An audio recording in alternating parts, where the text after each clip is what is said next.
sangue, principi che sorgono e che nascono e i principi che declinano, la vittoria è per noi, per i primi. Today, it is easy to laugh at Benito Mussolini, the fascist dictator of Italy. All that posturing seems faintly ridiculous now, but it didn't seem that way in 1922. Back then, Italy had seemed to be on the edge of anarchy. The country was riven by strikes and land seizures. The democratic government, just as in Germany, seemed powerless in the face of such unrest. So Benito Mussolini, a war veteran and a journalist, decided to take a stand. He organized a right-wing nationalist party, the Fascists. With the country paralyzed by a general strike in August 1922, Mussolini ordered his followers to march on Rome. Fearing a civil war, Italy's king, Victor Emmanuel, asked him to form a government. Si realizzassero le premesse necessarie e sufficienti per una collaborazione delle quattro grandi potenze occidentali, Mussolini swiftly stamped out any political opposition and assumed dictatorial powers. Deve cristallizzare una posizione di potente ingiustizia. By 1928, his position seemed secure. Parliament was appointed rather than elected, and all power was firmly in the hands of the fascist Grand Council.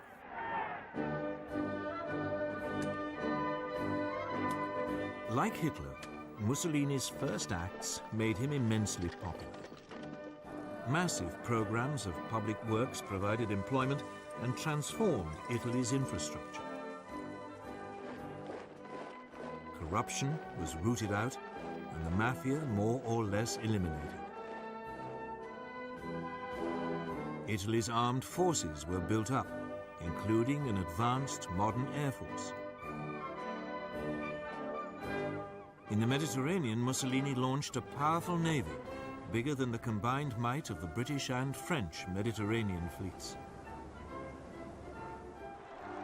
When the Great Depression came, Italy seemed to weather it better than most.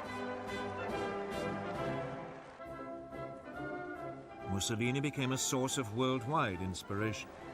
Political leaders, not least Adolf Hitler in Germany, saw the fascist system as a role model, strong and purposeful, in contrast to the weakness of the democracies in Britain and France. But Mussolini wanted more than adulation.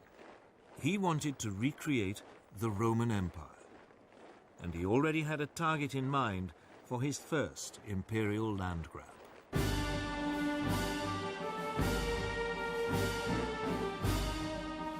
His target was Abyssinia, today's Ethiopia. Italy already had colonies on its borders in Eritrea and Italian Somaliland. In December 1934, Italian forces provoked a clash with Abyssinian troops at an oasis in the Ogaden region, well inside Abyssinian territory.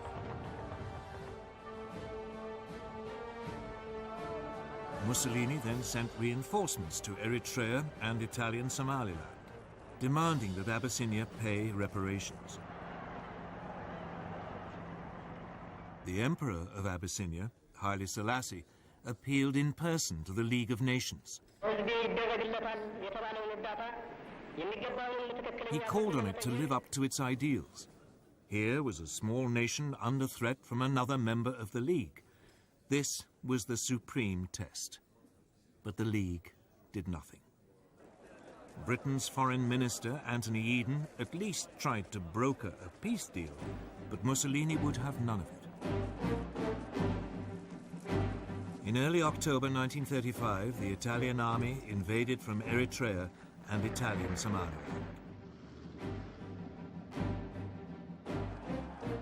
The primitive Abyssinian forces stood little chance against a modern army equipped with artillery and tanks.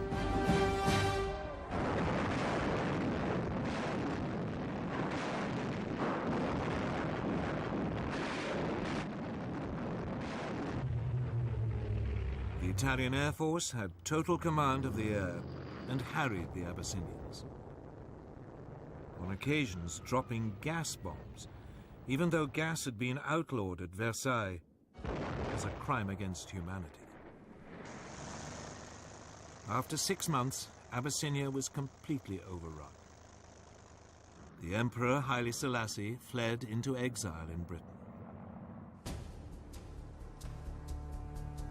From its headquarters in Switzerland, the League of Nations wrung its hands. It did impose economic sanctions, but they had little effect. Mussolini's aggression had revealed two things. The League of Nations, that great hope for peace, was impotent. And both Europe's supposed major powers, the democracies Britain and France, no longer had the stomach for a fight.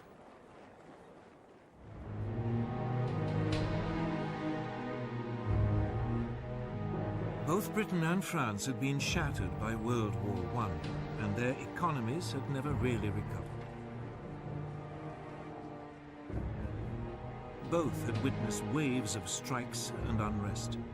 Both had suffered mass unemployment even before the Great Depression.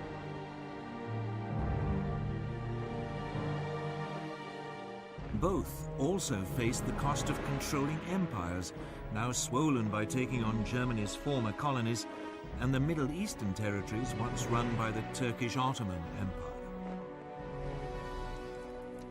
And above all, both had been traumatized by the horrific casualties of World War I. A succession of British leaders, Lloyd George, Ramsay MacDonald, and above all Stanley Baldwin, all resolved to keep Britain out of future conflicts.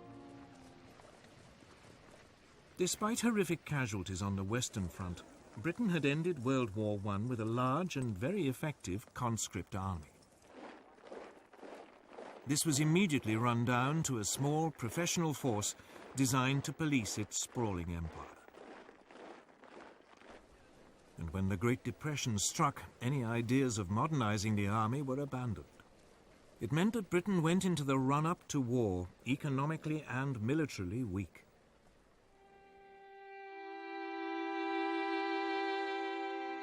French losses during World War I had been even worse than the British. Ever mistrustful of the Germans, a large conscript army was maintained. But throughout the 1920s, France's birth rate had declined. It became clear that there would be a manpower shortage by the mid to late 1930s. France realized it could never compete with Germany on the size of its army alone.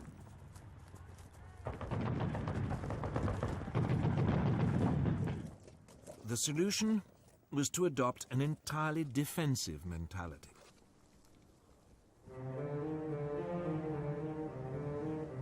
The Maginot Line, a series of fortifications, was begun in 1930 along the frontier with Germany and ran as far as the Belgian border. There, it theoretically linked up with fortifications planned by the Belgians. This new French military approach meant that France was only capable of waging a defensive war. It just did not have the ability to launch an attack on Italy, even if the British had had the troops to help. And of course, both countries knew that their navies in the Mediterranean were outnumbered by Mussolini's new fleet.